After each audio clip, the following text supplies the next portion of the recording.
shouldn't say anything, or we We're can going live right now. in You case just you went. chime in. In a minute you can. Anyway, guys and girls, hello. We're at Writers of the Future in Los Angeles, California. That was Christian in the background. He'll be up next. Y'all know who he is in just a minute.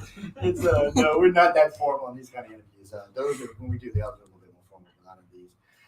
We're here at Writers of the Future in Los Angeles. We're working our asses. Oh, by the way, on a side note, not about the young lady sitting in front of us, I have 3 Coast to Coast appearances coming up, so I'll be sure to catch me. The first one is this Tuesday. I'm going to bring nothing but happy, so be sure to tune in. Go ahead and give me your name. Hello, I'm N.V. Haskell. I'm the current Writers of the Future, Volume 38. So that means author. So yes, writer. Story. The Mystical Farrago. Anyway, we'll get back to it in a second. So again, you heard me ask earlier, what made you think you could write? Nothing. Nothing. I just did it. Wait, let me rephrase it. So one day you just got up and said, okay, I'm going to write. Basically, yeah. So I wrote a lot when I was a kid and through high school, and then I quit as soon as I got out of high school because life came along, and I did a lot of other things. Life always gets in the way. A lot of other things, and then I ended up having to have a surgery, which put me off work and out of all physical activity for 3 months. So I really couldn't do anything other than, and I exhausted Netflix and Amazon Prime and reread all the books I wanted to reread. And then I just woke up one morning and was like, I'm going to write a book. So I wrote 3/4 of a really terrible book with every trope in the world in it, and realized I needed practice and actually to learn the craft. So that was in August or September of 2019. And so that November, right. So that November, actually, I was looking online for things to do and other options and just ways to kind of find a group to learn. And I actually came across the Writers of the Future. And so I kind of stalked the forum for a good 6 to 8 weeks. And just saying, like, is it legit? What's going on? Are there...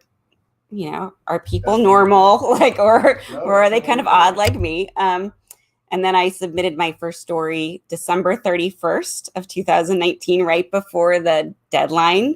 And it was not a good story, and I was fine with that. I just wanted to get my rejection over with, and I did. So, yeah. But now, so what you said that. So anything horrible? Oh, don't write to us again. It was horrible. I mean, they were just nice. No, everybody was wonderful, honestly. Oh, I meant to ask you all about Joni since you missed. But what do you think about Joni? Oh, I love Joni. Yeah.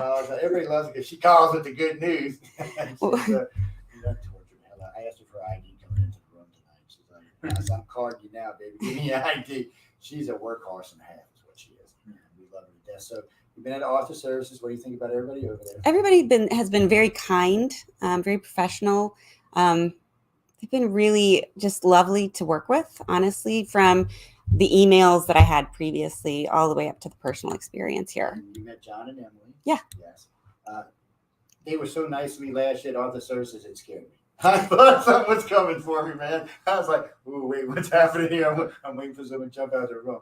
They are way friendly. So, but I'm glad you checked it out because I tell everybody the same thing. It took me a while to trust them. I'm always honest about that. John and Emily know it because they've heard me talk about it more than one time. And they know I talk with the authors and writers about it. I mean, not writers and illustrators about it, sorry. And I'm not quite honest about it because I want people to know, I didn't spend any money to get behind them. I wanted them, if we're going to get legit, I wanted them to be somebody who was legit. And until I got to really talk to the judges, it was still up in the air. Once I talked to the judges and the winners, I realized, no, it's exactly what they told me it was. And I came out here, everybody was working hard. Everybody was really doing what they needed to do. Everybody was super friendly to everybody else. Now, y'all sharing rooms with people? Not me. You lucky. You lucked out. I am an introvert by nature, so I recharge really well when I have just some time alone. Well, I noticed last year I was this is one of the things that kind of floored me last year. Is because so many, there were 60 winners here last year, and they were all sharing rooms. Yeah. And I was amazed that there didn't seem to be no ego problems. So have you seen any this year? It's been pretty peaceful. Everybody seemed to work together. Yeah, the group that, I haven't had a chance to get to know the illustrators very well. The writers are all great people. I'd say that. The writers have I mean, I think we're all here to cheer each other on, and definitely working to elevate our craft and lift each other up. So when you seen your artwork, what did you think? Oh, it was beautiful. Yeah, Anna Lee Wu was my illustrator, and she just knocked it out of the ballpark. She did great. Yeah, when I seen that last year, I was kind of surprised how they were pairing everybody. because I asked them what the process was, and because that's risky business. Hmm. Just because somebody read the story doesn't mean they can actually make a picture for it. I was like, damn it, and everybody seemed to be happy. Everybody was real polite, and it was a little more hectic last year than this year. Yeah, I can imagine. Yeah, it was a little like whirlwind on the other side of the planet, but everybody had a good time, and it was a lot of fun. So, what's your future plans? What you can write next? So I've written a couple of novels, not beyond the terrible one that I started with, and I've been pitching one of them mostly. I still need to go back and revise another one, and then I have a third one that I've outlined and we'll start working on after I'm done with those revisions. Well on your way then. That's a good thing because sometimes like I'm not gonna mention your names. I did an interview with one of the authors last night. No website, no plans for the future. I said, man, you shouldn't even said that on there. I was just like, no, no, no, no social media. You have any social media? Pretty much everything, yeah. Yeah, it's unfortunately it's part of the world now. You have to deal with it. By the way, and I meant to tell everybody this, and I tell them every night. I have 14 Facebook pages, 3 Instagram pages, 3 Twitter pages, 3 YouTube pages, an Instagram page which I didn't think existed. MySpace.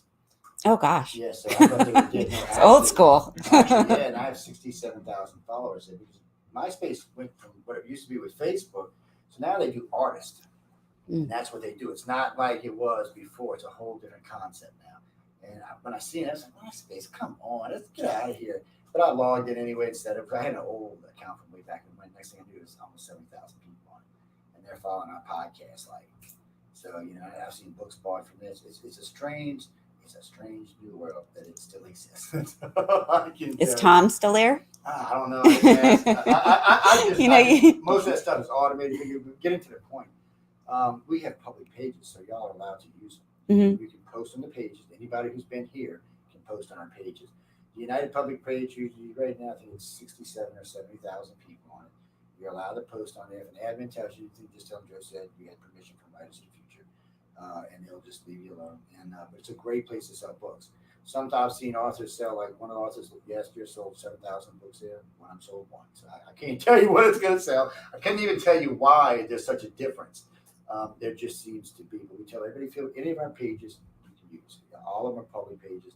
We do it intentionally for my host to use, but since we're involved with this, we let them use it as well. So we don't mind. You'll see if you go in there, you'll see just endless streams of archives running down it. But we tell them put it in there, type it in there, and use it because people read it. Sometimes what'll happen is just see 2,000 or 3,000, 4,000 people, but if we're busy, they move so fast that they have a hard time getting any people because they're just clicking.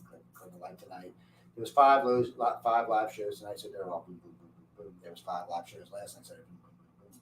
Plus our syndicated shows, which is another 4 each, so they're pushing them down pretty fast.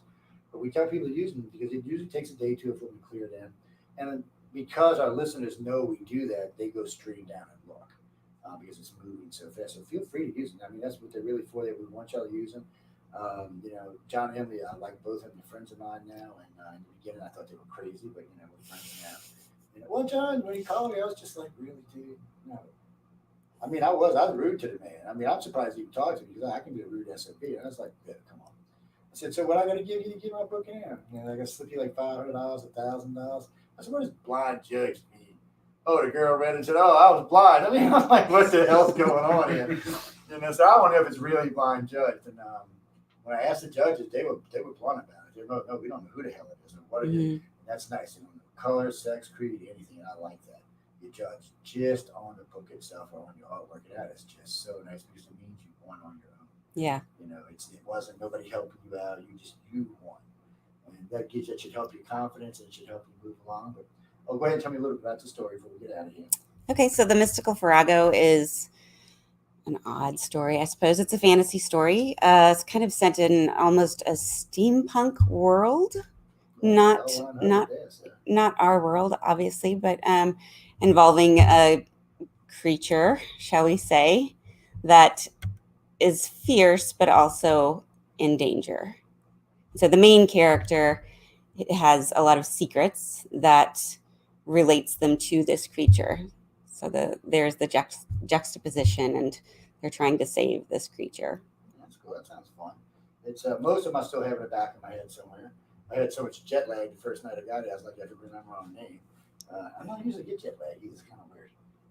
What else I wanted to ask you? I think we got everybody, right? Yeah, we got everybody. You good? I'm good. Anything part words? Any advice you want to give to future winners? Oh, how long did it take you to get in? How many times? Submissions, yeah, sorry. I won on my 7th submission. And my first one was a rejection.